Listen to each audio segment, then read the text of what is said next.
1857 की, एक ऐसा साल जब भारत गुलामी की जंजीरों में कैद था और अंग्रेजी हुकूमत के जुल्म अपनी हदें पार कर चुके थे। करोड़ों लोगों के दिल में गुस्सा था, लेकिन वो गुस्सा बस एक चिंगारी का इंतजार कर रहा था। और फिर मेरठ से उठी वो पहली चिंगारी जिसने पूरे देश को जला डाला आज़ादी की आग में। यह सिर्फ एक बगावत नहीं थी, यह था भारत की आज़ादी का पहला बिगुल। मैं हूँ साक्षी यादव और आज मैं आपको लेकर चलूंगी उस दौर में जब रानी लक्ष्मीबाई ने तलवार उठाई, नाना साहब ने हुंकार भरी और हर सिपाही की आंखों में सिर्फ एक सपना था, मारो फिरंगी को।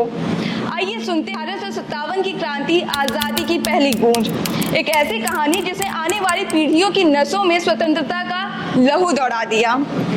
साल था 1857। भारत गुलामी की बेड़ियों में जकड़ा हुआ था। अंग्रेज हुकूमत के अत्याचार चरम पर थे। किसानों से जबरन टैक्स वसूली, व्यापारियों पर रोक और सैनिकों के साथ भेदभाव पर इस बार सहने की हद पार हो चुकी थी। अंग्रेजों ने डॉक्ट्रिन ऑफ लैप्स यानी हड़प नीति लागू की, जिसके तहत अगर किसी राजा का कोई वारिस नहीं होता तो उसकी रियासत सीधे अंग्रेजों के कब्जे में चली जाती। झांसी, सतारा, नागपुर, कई राज्यों के साथ यही हुआ।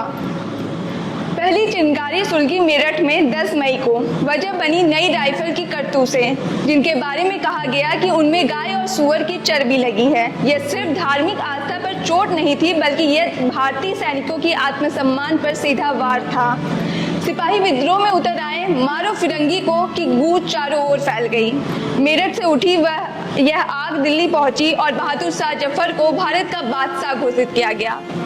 कानपुर में नाना साहब, झांसी में रानी लक्ष्मीबाई, बिहार में कुंवर सिंह, अवध में बेगम हजरत महल, हर क्षेत्र के वीर अपने अपने मोर्चे पर अंग्रेजों के खिलाफ डट गए। लड़ाई आसान नहीं थी, अंग्रेजों की ताकत और हथियार दोनों भारी थे। महीनों तक खून की नदियां बहती रहीं, लेकिन भारतीय योद्धाओं ने अपने प्राणों की आहुति देकर यह संदेश दिया, गुलामी से मौत बेहतर है। 1857 की क्रांति भले ही असफल रही, लेकिन यह भारत की आज़ादी की पहली गूंज थी, जिसने आने वाली पीढ़ियों के दिल में स्वतंत्रता की आग जला दी। और वही आग 1947 तक जलती रही, जब तक तिरंगा आसमान में लहराया नहीं।